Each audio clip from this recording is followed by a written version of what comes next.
Right. So this week's feature starts back in the 1970s when a group of hippies walked into an abandoned slate mine in Wales with a small dream. They want to change the world. 40 years later, this quarry is now home to one of the leading institutes for environmental technology on the planet. This place is CAT, the Center for Alternative Technology.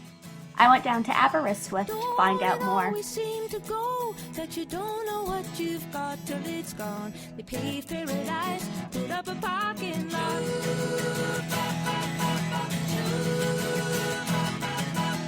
Hey, farmer, put away the DDT now.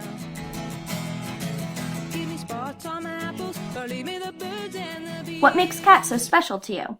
I'm here today because I think CAT is really one of the iconic places in the green movement, an iconic institution in the green movement.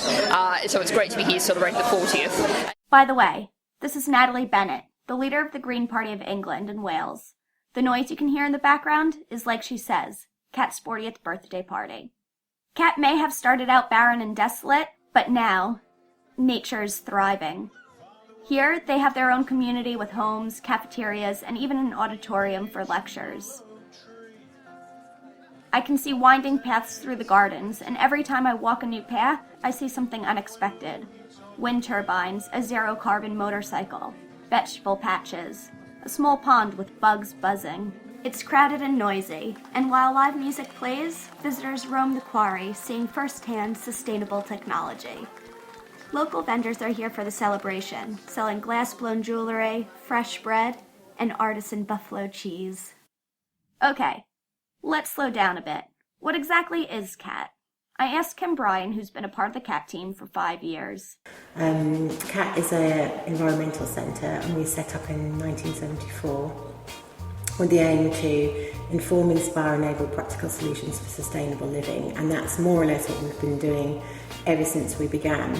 And when we began back in the 1970s, it was where we're sitting now is an old slate quarry, and it really, when you look out of the window where we're sitting, you can see that it's absolutely green and very luscious. But when people arrived in the 1970s, it literally was a kind of desert wasteland. There was nothing growing here, and it was mainly some people that had this vision that we needed to be living, society needed to be living in a different way, that we needed to find other ways of creating energy other than using fossil fuels. CAT's come a long way from a handful of volunteers working over slate by candlelight to now having 150 full and part-time staff, and it attracts about 65,000 visitors a year. So 4 decades, that's a lot of time for not just successes, but also failures. And I'm here to find out what's worked for CAT, the obstacles they've encountered, and why their job still isn't over.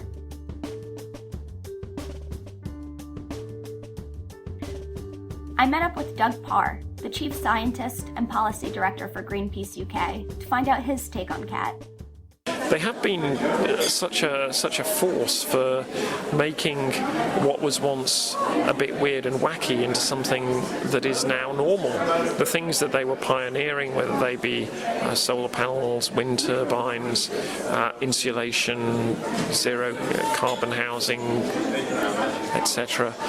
These things are all now mainstream. There are government programs to support them. They're normal. They're done in the suburbs of the UK.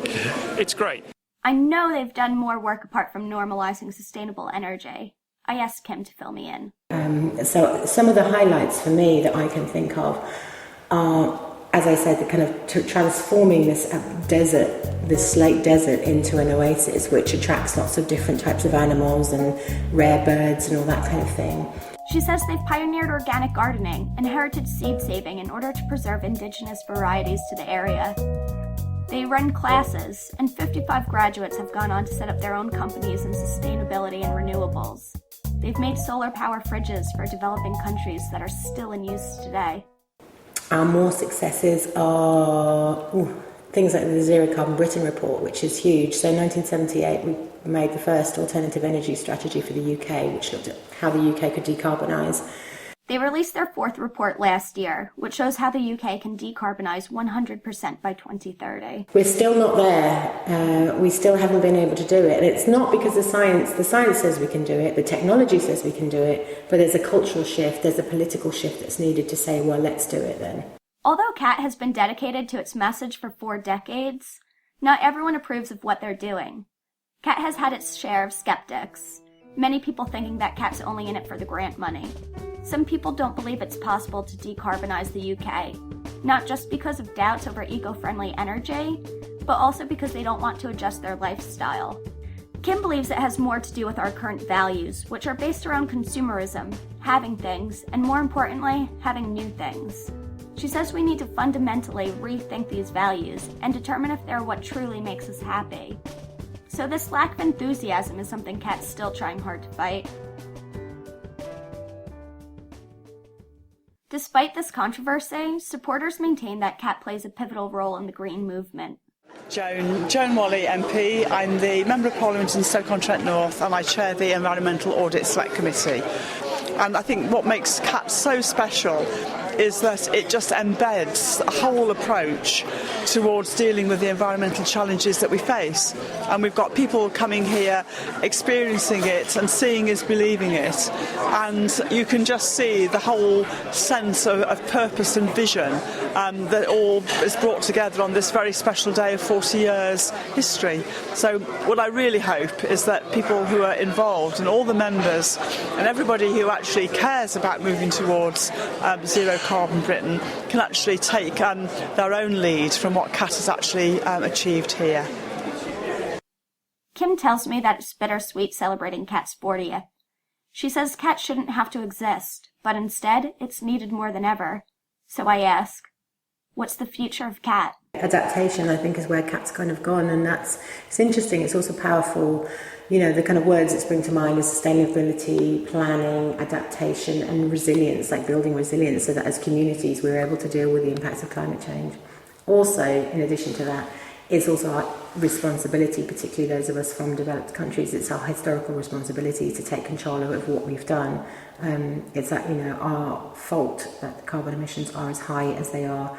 And that is something that we need to accept and deal with.